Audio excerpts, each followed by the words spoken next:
tara, magbayad na tayo. Okay na ako. Yan na yun. Basically, yan na yung mga bibilin ko.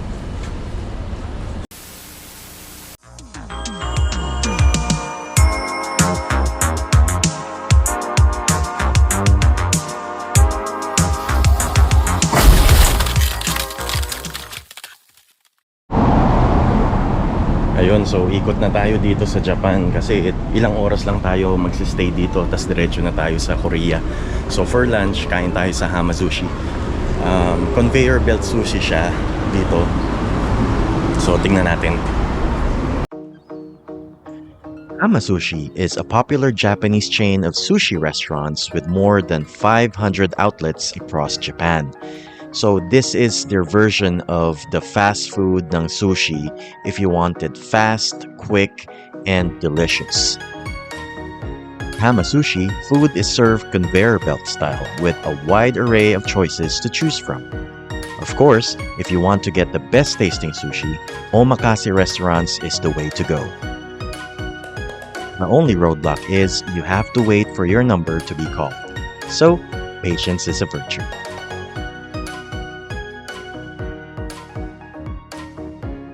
Sa wakas, after waiting ng 40 minutes or probably 48 minutes, nakaupo rin kami. Medyo napasabay kasi kami sa lunch. So maraming mga tao, tsaka maraming waitlist. But eto na, nakaupo na kami. After figuring out on what to get, finally, our order started to arrive. And it was delivered right in front of our table. This right here is what they call the egg custard. It's a savory smooth dish made out of eggs and seafood. It's really a must-try. We also have free matcha tea that is ready to serve. Just get some hot water and mix a cup and enjoy.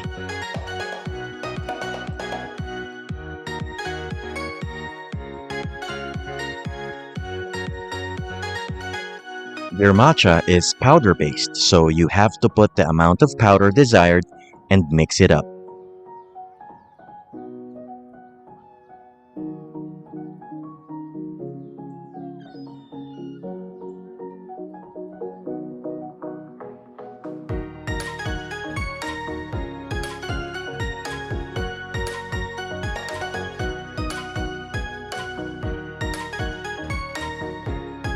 Ordering is as easy as 1, 2, 3.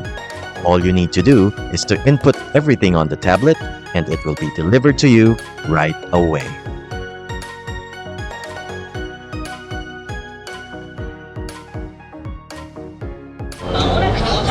So, dumating na yung ramen ni Charlie.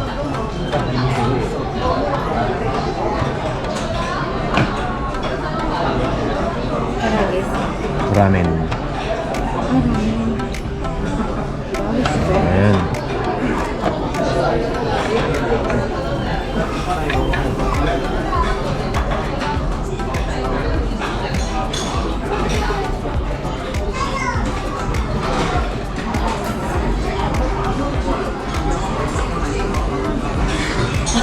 Oh, patikim lang. Ito, subukan na natin yung salmon nigiri. Sarap. Sarap.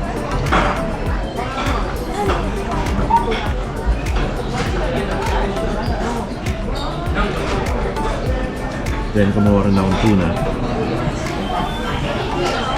Isang lean, isang fatty.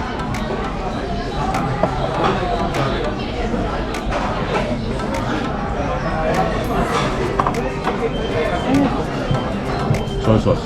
Special sushi sauce. Oksa, oksa. Nasira yung presentation. Nasaan yung masyado? Oh, chicken karage.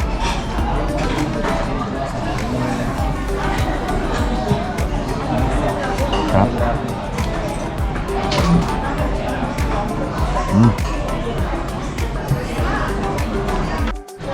Okay, so far, so good.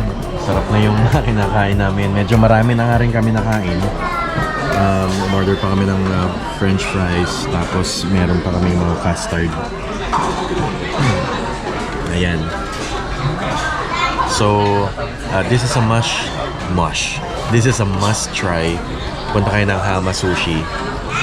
Pagka meron malapit sa area na pupuntahan nyo, masarap siya. Conveyor belt siya. Dito lumalabas yung mga food pagka in-order mo. Order kayo sa tablet like this, tapos i-deliver na lang nila sa inyo. Ayan, tara. Tapos na kami, magbabayad na kami dun sa counter, and then punta na tayo sa pupuntahan natin today. Pupunta kami sa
Okay, so nandito na tayo ulit sa Ipit. Pasok na tayo sa loob. BYD.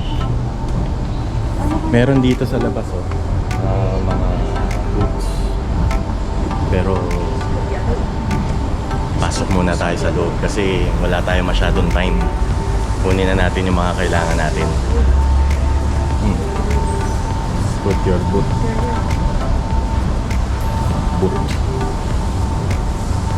What do you want me to say? Hindi.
What the mommy wants? Nasaan?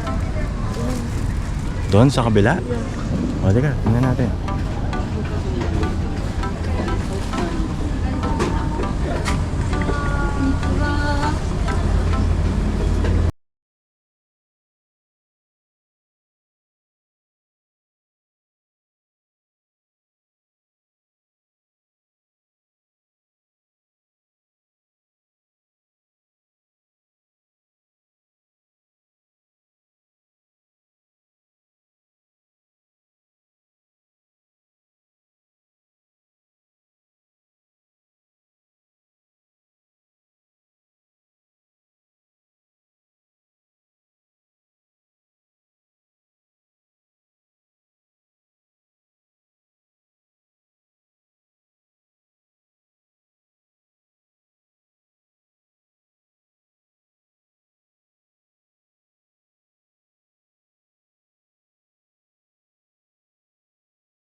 Kailangan na rin namin mag-prepare tsaka makapagpahinga ng konti before we go bumalik sa airport papuntang Seoul.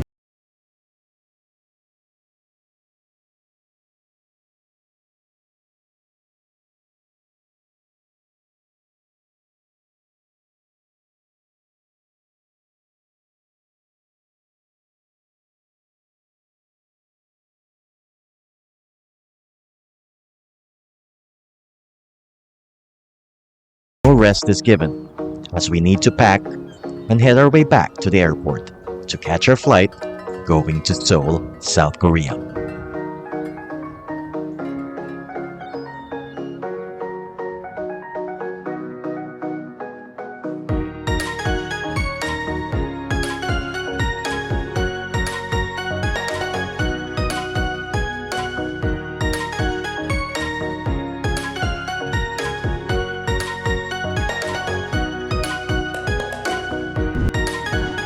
Okay, so sa wakas, nakabalik na tayo ngayon sa hotel natin. Getting ready na tayo for our original plan, which is going to South Korea, sa Seoul. Today is a Saturday. Yung pagpunta natin sa Apit Autobox was a Saturday afternoon. And we were able to get the things that we need to get. Mission accomplished tayo dyan. Happy naman tayo. Medyo maalinsangan lang talaga yung weather. It's the weather is really warm and mainit talagang. It's really hot. So remember to bring water, a bottle of water to hydrate, and malas nga lang we weren't able to see all the cars that was on display doon sa front parking area nila kasi meron silang mga doon mga tawag doon, may mga display sila kasi umulan na siya, so we had to leave. So next time pagka kayo naman yung nagpunta dito sa Tokyo, huwag niyong kakalimutan to drop by Apit Autobox. Ito ay located sa Koto City sa Shinonome, and reachable siya by train and taxi cabs. Yun nga lang, pag taxi cabs kailangan medyo, syempre mas mahal siya, di ba? Kasi dadaan ka pa ng toll and tatawid kasi siya ng toll bridge talaga. So, if you're not in a hurry, mas maganda na mag-trains na lang kayo para mas makatipid. Although, medyo mas matagal siya ng konti. Pero pag hindi naman kayo nagmamadali, it's worth the trip na rin at the same time. Na-enjoy nyo na yung view, di ba? Nakatipid pa kayo, nakapunta pa kayo sa Autobacs. So, dito na natin tatapusin yung video natin for today. Sana kayo naman magpunta dito next time. And sana nagustuhan nyo rin yung video, nagkaroon kayo ng konting idea of what you can see and what you can find, and of course, what you can get sa 8-bit Autobacs sa Shinonome. So, with that in mind, maraming salamat sa panonood. We'll see you on the next video. Salamat, bye-bye. Kita-kita tayo ulit.